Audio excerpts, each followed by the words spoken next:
त्याच्यानंतर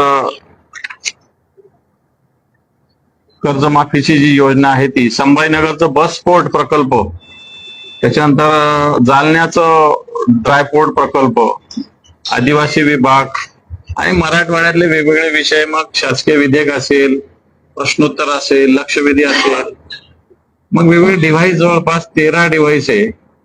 यातले 10 डिव्हाइस मी या सगळ्या अधिवेशनात वापरले आणि या वापरातून अनेक राज्यस्तरावरचे विषय, संभाजीनगरचे विषय मांडले आणि एक पद्धतीनं एक विरोधी पक्षाची भूमिका एक प्रभावीपणे करण्याचा प्रयत्न केला.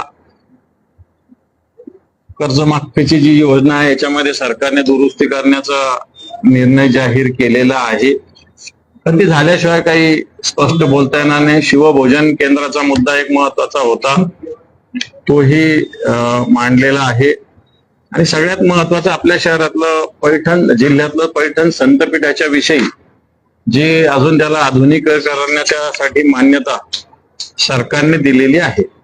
आणि त्याच्यामुळं मला असं वाटतं की 2 गॅप नंतर मी अधिवेशनात होतो, 2 अधिवेशनाच्या, पण तुम्ही मागचे 2 गॅप या अधिवेशनात पूर्णपणे जवळपास 43 वेगवेगळे मुद्दे, 12 दिवस, कारण एक दिवस सुट्टी मिळाली होती, पहिला दिवस काही कामकाज झालं नव्हतं. या 12 दिवसात जवळपास 43 वेगवेगळे डिव्हाइस, वेगवेगळे मुद्दे मी सभागृहाच्या माध्यमातून मांडले. मग लॉ अँड ऑर्डरचाही मुद्दा मोठ्या प्रमाणावर मांडला आणि मला असं वाटतं सरकारने बऱ्याच गोष्टी सकारात्मकता दर्शवलेली आहे. जिथं सकारात्मकता दर्शवली नाही तिथं मला असं वाटतं पुन्हा एकदा ताकदीनं लढा सभागृहाच्या बाहेर आता देण्यास आम्ही सुरुवात करू.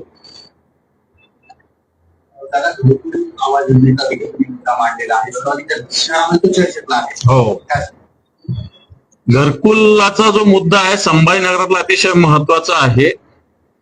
अनेक अर्ज त्याच्यात आले, परंतु त्याच्यात दलाल घुसलेले आणि विशेष म्हणजे सगळे सत्ताधारी पक्षाचे दलाल आहेत. आणि या सगळ्या दलालांच्या आहारी महानगरपालिकेचे सगळे अधिकारी गेलेले आहे आणि समाज कल्याण विभागाचे अधिकारी गेलेले आहेत. मोठा भ्रष्टाचार त्याच्यामध्ये झालेला आहे. घरकुलाचे पेपर्स बनवणारी टोळी आपल्या इथं आहे. ही टोळी घरकुलाचे बोगस पेपर्स बनवते आणि घरकुल मंजूर करून घेते. आणि याच्यात महानगरपालिकेचे अधिकारी, दलालांची टोळी आणि समाज कल्याणचे अधिकारी सहभागी झालेले. आणि म्हणून जितके घरकुल मंजूर केले त्याच्यातले अर्धे लोक नाहीच आहे. काही लोकांचे बँकेमध्ये मोठे मोठे खाते ज्याच्यात कोट्यवधी लाखो रुपये आहे, इन्कम टॅक्स ते भरतात. अशा पद्धतीनं घरकुल आहेत.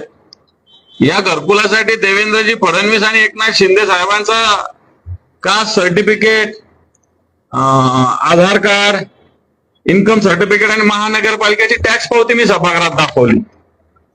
म्हणून हा घरकुल घोटाळा आणि त्याच्यामध्ये समाज कल्याण मंत्र्यांनी विभागीय आयुक्ताच्या माध्यमातून इन्क्वायरी लावली, पण नंतर माझ्या लक्षात आलं, ताबडतोब क्षणात माझ्या लक्षात नाही आलं की हे विभागीय आयुक्त हेच महानगरपालिकेचे आयुक्त असताना विभागीय आयुक्ताच्या ऐवजी बाहेरचा विभाग वाटतं पत्र दिल्यानंतर ती मागणी 100% मान्य होईल. काय अडचण असायच काही कारण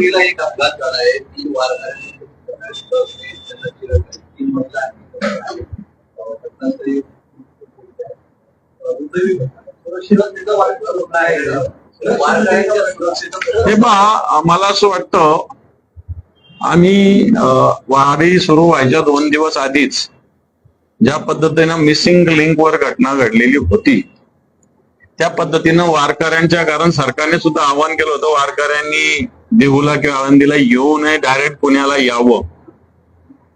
आणि त्याच वेळेस हा मुद्दा आम्ही उपस्थित केला, वारकऱ्यांची सुरक्षितता, पावसापासून संरक्षण, रस्ता, दळणवळण, वाहतूक. मला वाटतं जे नाही व्हायला पाहिजे ते झालेलं आहे. 3 वारकऱ्यांचा मृत्यू हा दुर्दैवी आहे. आणि याला हे बा आता, कारण ही काही वारी काही अचानक असते का, तर वारी वर्षानुवर्षे आपली परंपरा आहे. त्याच्यामुळे इथं या सगळ्या वाहतूक याचे प्रश्न याची जबाबदारी ही राज्य सरकारची. राज्य सरकार याला 100% जबाबदार येतं सांगेल मी. आता मुख्यमंत्री जावं का उपमुख्यमंत्री जावं, जो बोन से गए वो हाथ से नहीं आते. अशी ती घटना धाराशिवमध्ये घडली आहे. वारकऱ्यांना जे काही पेय देण्यात गेलं त्यामुळे 2 जणांना विषबाधा झालेली आहे. थोडक्यात त्या वारकऱ्यांपर्यंत ते पेय पोहोचलं नाही म्हणून वाचलं, पण हे वाटत होते की तिथे 2 नर्सने आधी दिला आणि त्या गंभीर आहेत. आता याला खरं तर लोक चांगल्या भावनेनं अशा पद्धतीनं पाण्याची व्यवस्था, अन्नदानाची व्यवस्था, फराळाची व्यवस्था करत असतात. परंतु असं पेय मला असं वाटतं कशा पद्धतीनं बनवलं, कोणी बनवलं, जाणीवपूर्वक बनवलं की चुकून झालं. आता सरकारला याच्यावर सुद्धा लक्ष द्यावं लागेल, कारण पावसा पाण्याचे दिवस आहे. पाणी सुद्धा खराब होतं, अशा पद्धतीनं देणारं शरबत सुद्धा खराब होऊ शकतं. आणि त्याच्यावर मला असं वाटतं लक्ष फार बारकाईनं वारकऱ्यांच्या या सगळ्या दिंडीसाठी द्यायची आवश्यकता असंच मला वाटतं. पक्षाचे नेते विनायक राऊत यांच्यावर कौटुंबिक हिंसाचाराचा गुन्हा दाखल झालाय. त्यांच्या सुनेला ते जादूटोणा करतात, मानसिक शारीरिक छळ करतात असा आरोप केला.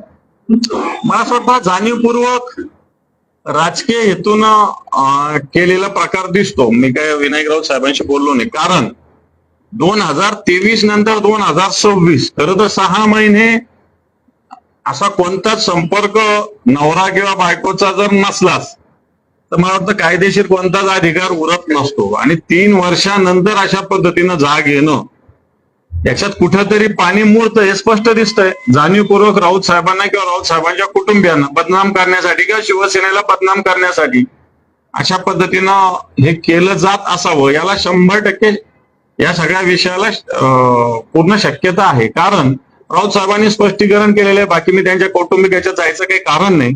परंतु ओव्हरऑल जे दिसतं की समजा ती मुलगी कुठे जात होती, कोणत्या बाबाकडे म्हणा किंवा हॉस्पिटलमध्ये, तर तिचे आई वडील सोबत होते. एक दुसरी गोष्ट, या सगळ्या घटनेला 3 वर्ष पूर्ण झाले. 3 वर्षात कोणता समय, 6 महिने नवरा बायकोचा कनेक्टिव्हिटी नसली तर कायदेशीर कोणताच अधिकार उरत नाही. असे तर नाही उरत, बाकी गोष्टी उरू शकतात. बाकी मग पोटगीचा असेल, घटस्फोटाचा असेल, असे प्रकार उरू शकतात. परंतु बाकी कोणताही माझ्या माहितीप्रमाणे, माझं जे ऍज पर माय नॉलेज, असं कोणताही कायदेशीर अधिकार उरत नाही. तरी मला असं वाटतं राऊत साहेबांनी याची सगळी चौकशी करा अशी प्रकारची भूमिका घेतलेली आहे. बसच्या दुर्घटनेमध्ये आपल्या एक युवक आपल्या संभाजीनगरचा होता, 9 बळी गेले. कोण जबाबदार आहे या सगळ्या घटनेसाठी? नाही, याला एका एजन्सीला हे सगळं काम दिलेलं आहे.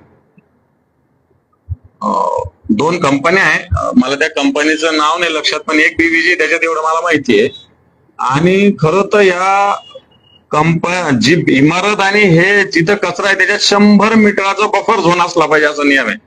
100 मीटरचा, तो 30 मीटरचा आहे तिथं. माझ्या माहितीप्रमाणे 100 मीटरचा बफर झोन मध्ये हे जे डम्पिंग आहे आणि कोणती इमारत असो त्याच्यात 100 मीटरचा बफर झोन असावा असं आहे. तिथं 30 मीटरचाच बफर झोन आहे एक.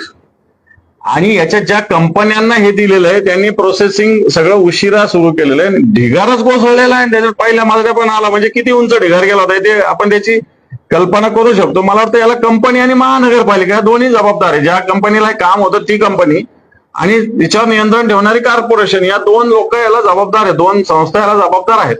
महाराष्ट्राचे मुख्यमंत्री देवेंद्र फडणवीस यांच्या नावे एक नवा विक्रम झाला आहे. सगळ्यात जास्त काळ मुख्यमंत्री ते राहिले आणि शरद पवारांचे विक्रम मोडून काढले. शुभेच्छा दिल्या. मला असं वाटतं रोज विक्रम करत असताना सगळ्यात जास्त भ्रष्टाचार त्यांच्याच काळात होतो, सगळ्यात जास्त घोटाळे त्यांच्याच काळात होतात, सगळ्यात जास्त कायदा आणि सुव्यवस्थेची अडचण त्यांच्याच काळात निर्माण होते. या पण गोष्टीकडे बघितलं पाहिजे. नुसता विक्रम जास्त दिवसाचा करण्यापेक्षा जास्त कार्याचा सुद्धा होण्याची आवश्यकता आहे. राज्यातील मागासवर्गीय विद्यार्थ्यांच्या वसतिगृहाची दैना आहे आणि त्याकडे आहे. खरं तर काय बोलावं त्या डिपार्टमेंट विषयी. साधं हॉस्टेलला गेलं तर पिण्याच्या पाण्याच्या व्यवस्था नाही, जेवण एकदम खालच्या क्वालिटीचं आहे, बिछाने नीट नाहीये. खरं तर माझ्याकडे जी माहिती बिछाने घेतले गेले